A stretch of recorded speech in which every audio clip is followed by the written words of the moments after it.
এবার একটু উল্টে দিচ্ছি আমি।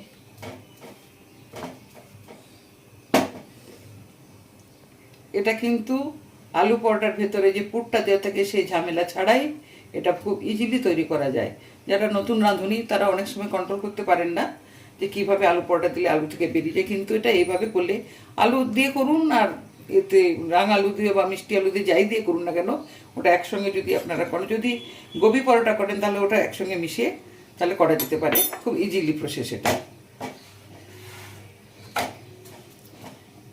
ভাজা হয়েছে, এবারে আমি একটু সাদা তেল দিয়ে ভেজে দিচ্ছি এটা, কেননা এটা আপনারা ঘি চাইলে ঘি দিয়েও ভাজতে পারেন।